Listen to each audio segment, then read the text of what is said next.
بسم اللہ الرحمن الرحیم۔ السلام علیکم دوستو۔ ظالم جب تک ظلم نہ چھوڑے اس کے حق میں بزرگی کی دعائیں بھی قبول نہیں ہوتی۔ اندازہ لگا لو کہ ظلم کتنا بڑا گناہ ہے۔ دنیا بے وفا ہے اور انتہائی ناقابل اعتبار۔ اس سے وہی فائدہ اٹھا سکتا ہے جو مخلوق خدا کو راحت و آرام پہنچائے گا۔ اللہ تعالیٰ کی راہ میں خرچ کرنا اور مخلوق خدا پر رحم و کرم کرنا ہی انجام کار اخروی کامیابی کا ضامن ہے۔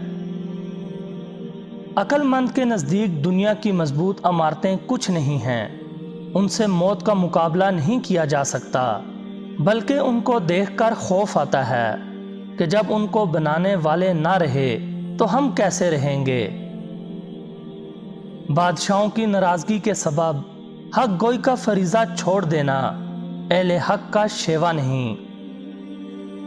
گلچھرے اڑانے والی عورت کا خاوند اگر اس کو روک نہ سکے تو اس کا گونگا بن جانا ہی بہتر ہے۔